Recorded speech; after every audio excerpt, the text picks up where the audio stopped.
Kitab Undang-Undang Hukum Pidana, KUHP, baru Indonesia, yang disahkan melalui Undang-Undang Nomor 1 Tahun 2023, membawa banyak perubahan signifikan dibandingkan KUHP lama warisan kolonial Belanda.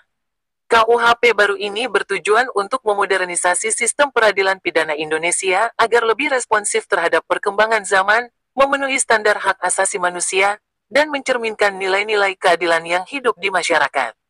Berikut adalah poin-poin penting dalam KUHP baru dan beberapa pasal terkait.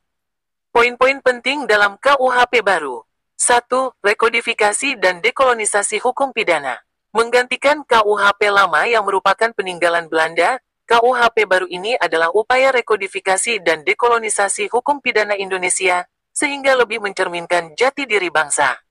Terdiri dari dua buku, buku ke-1, Pasal 1S, D Pasal 187, yang mengatur ketentuan umum, dan buku kedua, Pasal 188S, D Pasal 612, yang mengatur tindak pidana. 2. Harmonisasi dengan HAM dan keadilan restoratif. Lebih menekankan pada perlindungan hak asasi manusia, termasuk perlindungan terhadap kelompok rentan seperti perempuan dan anak-anak. Mengadopsi prinsip keadilan restoratif, terutama dalam kasus yang melibatkan pelaku anak atau kekerasan dalam rumah tangga, di mana tujuan utamanya adalah pemulihan kerugian yang diakibatkan oleh tindak pidana. 3. Fleksibilitas pemidanaan dan pedoman pemidanaan. Memberikan kewenangan yang lebih luas kepada hakim dalam menjatuhkan putusan dengan mempedomani 11 standar pemidanaan, Pasal 54. Mewajibkan hakim mengutamakan keadilan apabila terdapat pertentangan antara kepastian hukum dan keadilan, Pasal 53. Mengenalkan konsep diversi dan jenis tindakan serta pidana bagi anak untuk kepentingan terbaik bagi anak. 4. Perubahan ketentuan pidana mati. Pidana mati tidak lagi menjadi pidana pokok, melainkan pidana bersifat khusus dan selalu diancamkan secara alternatif, Pasal 67 dan Pasal 99. Terdapat masa percobaan 10 tahun bagi terpidana mati, Pasal 100.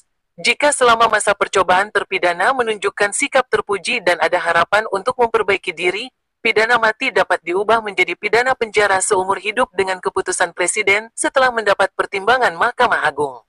5. Pengaturan tindak pidana baru dan modernisasi.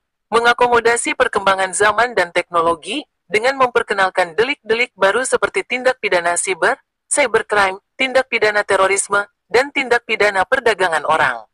Memperkenalkan delik baru untuk kejahatan kebencian dan diskriminasi. Mengatur secara lebih jelas mengenai pidana bagi korporasi. 6. Asas legalitas. Tetap mempertahankan asas legalitas, nullum crimen sine lege, yaitu tidak ada perbuatan yang dapat dipidana kecuali berdasarkan peraturan perundang-undangan yang telah ada sebelumnya, Pasal 1 Ayat 1. Melarang penggunaan analogi dalam menetapkan adanya tindak pidana, Pasal 1 Ayat 2. 7. Delik aduan. Beberapa tindak pidana hanya dapat dituntut atas dasar pengaduan, Pasal 2. Tindak pidana aduan harus ditentukan secara tegas dalam undang-undang. Beberapa pasal penting dalam KUHP baru. Meskipun KUHP baru memiliki banyak pasal, berikut adalah beberapa yang sering disorot atau dianggap penting. Pasal 1 Ayat 1. Asas legalitas. Tidak ada satu perbuatan pun yang dapat dikenai sanksi pidana dan atau tindakan, kecuali atas kekuatan peraturan pidana dalam peraturan perundang-undangan yang telah ada sebelum perbuatan dilakukan. Pasal 53, mengutamakan keadilan. Menegaskan bahwa dalam menegakkan hukum dan keadilan, apabila terdapat pertentangan antara kepastian hukum dan keadilan, maka wajib mengutamakan keadilan. Pasal 54, pedoman pemidanaan. Mengatur 11 standar yang wajib dipertimbangkan hakim dalam menjatuhkan pidana. Pasal 67, pidana mati sebagai pidana khusus. Pidana yang bersifat khusus merupakan pidana mati yang selalu diancamkan secara alternatif. Pasal 100, pidana mati dengan masa percobaan. Mengatur ketentuan pidana mati dengan masa percobaan 10 tahun. Pasal 218 dan 219, penyerangan harkat dan martabat presiden dan atau wakil presiden. Pasal ini sempat menjadi kontroversial karena dianggap menghidupkan kembali pasal penghinaan presiden yang sebelumnya dibatalkan oleh MK. Pasal 79, kategori pidana denda. Menetapkan kategori besaran pidana denda dari kategori I, 1 juta rupiah, hingga kategori 8, 50 miliar rupiah.